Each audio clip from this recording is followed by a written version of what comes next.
Assalamualaikum warahmatullahi wabarakatuh.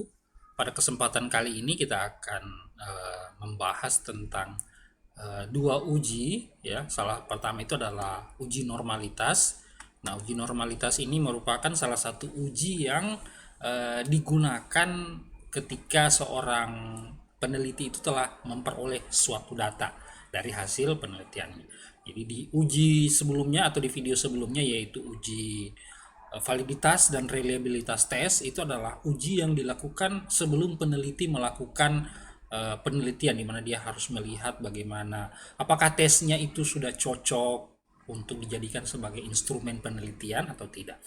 Nah, di uji normalitas ini, setelah data didapatkan, maksud saya setelah data didapatkan dari suatu penelitian, maka perlu untuk dilakukan yang namanya uji normalitas, ya. Jadi harus ada yang namanya uji normalitas. Uji normalitas ini adalah suatu kondisi di mana eh, suatu sebaran data atau data yang telah kita dapatkan tadi, entah itu dari satu atau dua kelompok, dia harus memiliki sebaran data yang terdistribusi normal, ya. Jadi dia harus terdistribusi normal. Nah, jadi ini salah satu uji yang dilakukan dengan tujuan untuk menilai sebaran data pada sebuah kelompok data atau variabel. Apakah sebaran data tersebut berdistribusi normal atau tidak? Jadi kita akan melihat dengan hasil uji normalitas ini adalah apakah data yang kita miliki ini terdistribusi normal atau tidak. Nah, jadi berdasarkan grafik yang di sini, ya. Grafik ini jadi adalah salah satu bentuk kurva yang digunakan. Kemudian data ini adalah, jadi titik-titik ini adalah data dari eh, yang didapatkan oleh seorang peneliti. Maka jika dibuat suatu kurva berdasarkan kondisi kurva ini, maka titik-titik tersebut, titik-titik data ini akan membentuk kurva atau mengikuti garis kurva ini, ya. Model kurvanya dia harus seperti bukit ini. Jadi data yang mengikuti garis alur dari suatu suatu kurva itu, maksud saya apabila sebaran datanya mengikuti garis kurva ini, maka dia dapat disebut datanya terdistribusi normal. Jadi dia punya data itu, sebaran datanya mengikuti garis kurva ini. Nah, bentuknya seperti. Nah, jadi datanya dapat dikatakan berdistribusi normal. Ini contoh data yang berdistribusi normal. Contoh berikutnya.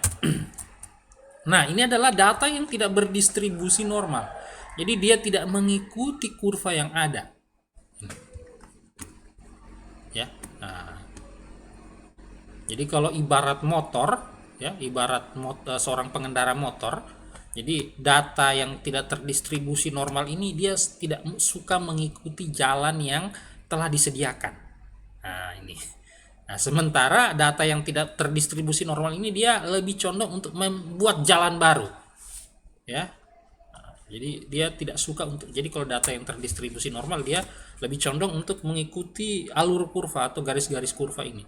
Jadi kalau data-data ini kita buat lebih besar lagi, bulatan-bulatannya, maka akan terlihat bahwa dia menyentuh semua garis kurva ini. Meskipun berdasarkan titik-titik ini dia tidak menyentuh, ya. Ada beberapa yang tidak menyentuh. Tapi dapat dikatakan data ini terdistribusi normal karena dia tidak terlalu jauh penyimpangannya dari kurva yang ditetapkan. Nah, sementara data ini beda. Data ini betul-betul tidak mengikuti kurva ini, ya, yang seperti bukit ini. Dia tidak mengikuti kurva ini, datanya tersebar kemana-mana, dan ini disebut dengan data yang berdistribusi tidak normal, data ini.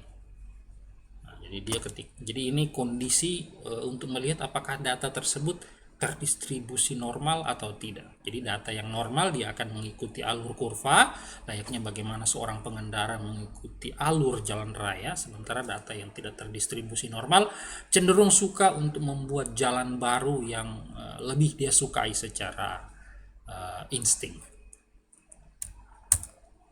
Nah, di uji normalitas itu ada 4, ya, ada 4 uji Yang pertama itu adalah Chi-square, Lilia Force, Kolmogorov-Smirnov, dan Shapiro-Wilk. Ini adalah keempat uji normalitas yang biasa kita gunakan, digunakan ya, bukan kita gunakan, yang biasa digunakan oleh peneliti untuk menguji apakah data tersebut berdistribusi normal atau tidak. Jadi ada keempat uji ini. Nah, untuk yang untuk materi penelitian pendidikan, saya lebih suka menggunakan uji normalitas dengan uji Shapiro-Wilk. Kenapa? Metode Shapiro-Wilk adalah metode uji normalitas yang efektif dan valid yang digunakan untuk sampel yang jumlahnya kecil. Jadi kenapa saya suka pakai metode Shapiro-Wilk ini ya, karena ini tadi bahwa dia punya keakuratan untuk mengukur jumlah data yang di bawah 50. Ya, kalau saya biasanya punya, jadi contoh saya menggunakan model penelitian true experiment ya. Kemudian saya harus mengukur apakah data yang saya dapatkan tadi ini dari dua kelas yang berbeda ini terdistribusi normal atau tidak. Saya paling enak menggunakan uji Shapiro-Wilk. Kenapa? Karena di kelas itu kan paling banyak siswanya itu paling 30 itu sudah paling banyak. Bahkan 25 itu 30 itu banyak sekali. 25 itu adalah kelas yang ideal, atau bahkan 20 kelas itu adalah kelas yang ideal dalam satu kelas. Nah, uji yang paling cocok yaitu uji Shapiro-Wilk, karena berdasarkan efektivitas dari uji Shapiro-Wilk itu sendiri, berdasarkan persamaannya dia paling efektif kalau untuk mengukur jumlah data yang di bawah 50 atau yang kecil. Nah, ini adalah persamaan dari uji Shapiro-Wilk ya, dimana nilai D-nya ini didapatkan dengan persamaan yang di bawah ini. Setelah kita bisa menghitung nilai ini, maka nilai D-nya didapatkan dengan menggunakan persamaan ini, maka kita masukkan ke sini, kemudian kita hitung dengan menggunakan persamaan yang ada di atas ini. Nah, dengan keterangan bahwa D itu adalah koefisien tes Shapiro-Wilk, X itu adalah Xn kurang Sn kurang I tambah 1 itu adalah angka ke N kurang I tambah 1 pada data, kemudian Xi adalah angka ke I pada data, dan X bar itu adalah rata-rata data. Ya, sesuai dengan yang ini tadi. Nah, ini keterangan-keterangan dari rumus yang ada di sini ya, keterangan yang ada di sini. Jadi ini adalah keterangan-keterangannya. Jadi koefisien tes Shapiro-Wilk. Nah, ini salah satu contoh yang saya tampilkan. Ini adalah data yang saya ukur dari dua kelompok data, yaitu data yang diperoleh dengan mengisi kuesioner tentang smartphone dan motivasi belajar IPA. Nah, jadi saya menggunakan SPSS. Ini adalah tampilan datanya. Jadi ini adalah pada tampilan data tersebut yang bagian sini ya, statistik, kemudian ini adalah Shapiro-Wilk hitung, dan bagian sini itu adalah taraf signifikan dari Shapiro-Wilk hitung. Nah, makna dari data yang muncul. Jadi ini sama seperti nilai validitas dan reliabilitas sebelumnya. Bagaimana pemaknaan dari nilai atau kondisi data tersebut ketika sudah dioperasikan dengan menggunakan software SPSS. Jadi jika nilai dari Shapiro-Wilk hitung lebih besar dari nilai Shapiro-Wilk tabel, maka data tersebut terdistribusi normal. Jadi Shapiro-Wilk ini punya tabel ya. Jadi Shapiro-Wilk ini punya tabel. Jadi jika nilai Shapiro-Wilk hitung lebih besar dari nilai Shapiro-Wilk tabel, maka data tersebut terdistribusi normal. Kalau Shapiro-Wilk hitung lebih besar dari yang ada di tabel.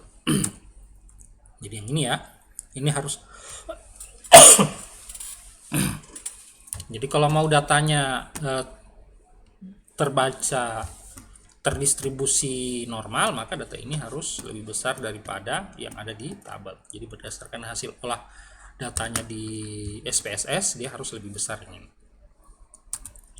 Nah, apabila Shapiro-Wilk hitung itu lebih kecil dari nilai Shapiro-Wilk tabel, maka data tersebut tidak terdistribusi normal. Nih. Ini adalah kebalikan dari yang di atas. Kemudian apabila kita tidak bisa menggunakan Shapiro-Wilk hitung dengan membandingkan nilai Shapiro-Wilk hitung dan nilai Shapiro-Wilk tabel, kita juga bisa melihat dengan nilai yang ada pada taraf signifikan dari si Shapiro-Wilk. Pada kondisi itu, kondisinya yang ada itu adalah apabila nilai Shapiro-Wilk hitung taraf signifikan dan nilai Shapiro-Wilk hitung lebih besar daripada 0,05, maka data tersebut terdistribusi normal. Jadi kalau kita lihat dari data yang contoh data yang saya tampilkan ini atau tabel hasil hitung dari dua kelompok data ya pada uji Shapiro-Wilk, di sana ada 0,240 pada tabel ini. Nah, artinya dia lebih besar daripada 0,05. Maka data tersebut terdistribusi normal. Nah, kebalikannya, jika nilai dari taraf signifikan dari si Shapiro-Wilk hitung itu lebih kecil daripada 0,05, maka data tersebut tidak terdistribusi normal. Ya. Jadi, ini adalah kondisi di mana kita memaknai data yang muncul pada tabel Shapiro-Wilk. Ya. Ya. Jadi, tugas untuk materi test of normality itu menggunakan kalian harus mencari bagaimana membaca ya, membandingkan antara cara kan kalian maksud saya gini, kan kalian nantinya butuh yang namanya membandingkan antara nilai Shapiro-Wilk hitung dan Shapiro-Wilk tabel. Maka tugas dari saya adalah kalian harus mencari Shapiro-Wilk tabel dan mencari cara menggunakan Shapiro-Wilk tabel tersebut, kemudian membandingkannya dengan Shapiro-Wilk hitung. Ya, nah, ini contohnya sudah ada ini Shapiro-Wilk hitungnya sudah ada. Nah, sekarang tinggal caranya bagaimana kalian menentukan apakah Shapiro-Wilk hitung ini lebih besar daripada Shapiro-Wilk tabel. Nah, jadi silahkan kalian cari Shapiro-Wilk tabelnya, kemudian kalian cari bagaimana cara membacanya, kemudian kalian bandingkan apakah kondisi dari Shapiro-Wilk hitung yang ada pada tabel ini itu terdistribusi normal atau tidak. Oke, sekian dari saya tentang uji normalitas. Nanti kita akan sambung pada materi selanjutnya. Semoga penjelasan kali ini dapat bermanfaat bagi kalian. Saya akhiri, billahi taufiq wal hidayah. Assalamualaikum warahmatullahi wabarakatuh.